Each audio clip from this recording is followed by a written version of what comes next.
তো আজকে আমাদের দোকানে একটা কাস্টমার এসেছিল, তো ওনাদের রং চয়েস করতে একটু অসুবিধা হওয়ার কারণে আমি কম্পিউটারে ওদেরকে রং মানিয়ে দেখাচ্ছিলাম। তারপর ওনারা রং ফাইনাল করার পরে আমি রঙের বালতিটা মেশিনে লাগিয়ে দিলাম। তারপর আমাকে ফাইনালি দেখিয়ে দিল কোন কালারটা হবে।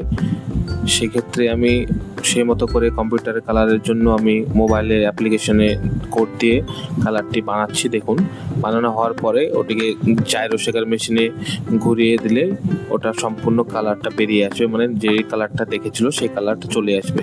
কিছুক্ষণ ঘোরার পরে আমরা সবাই ওয়েট করছি কালারটা দেখার জন্য, কাস্টমারও ওয়েট করছে।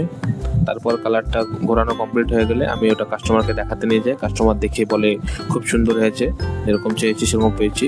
এবং আমি আনতে চলে যাই 4 লিটার রং ফ্রি ওকে দেওয়ার কথা বলেছিলাম, যেগুলো 20 লিটার 2 লিটার করে ফ্রি ছিল, ওটা আমি দিয়ে দিলাম। ওরা খুবই খুশি হয়েছিল ওটা পেয়ে। এবং তারপর আমরা নিজে হাতে মালটাকে ওদের গাড়িতে তুলে দিই, আমি এবং আমার দোকানে যে ছেলেটা থাকে দুজন আমার হেল্প করে। হিসাবটা কমপ্লিট হওয়ার পর আমি হিসাবটা ওই ভাইয়ের হাতে দিয়ে দিই। তারপর আমাকে সম্পূর্ণ টাকাটা ওনারা গুনে দিয়ে দেয় এবং 100 টাকা কম দেয়, তাও আমি বললাম অসুবিধা নাই। তারপর ওনারা হাসি মুখে চলে গেল। ধন্যবাদ।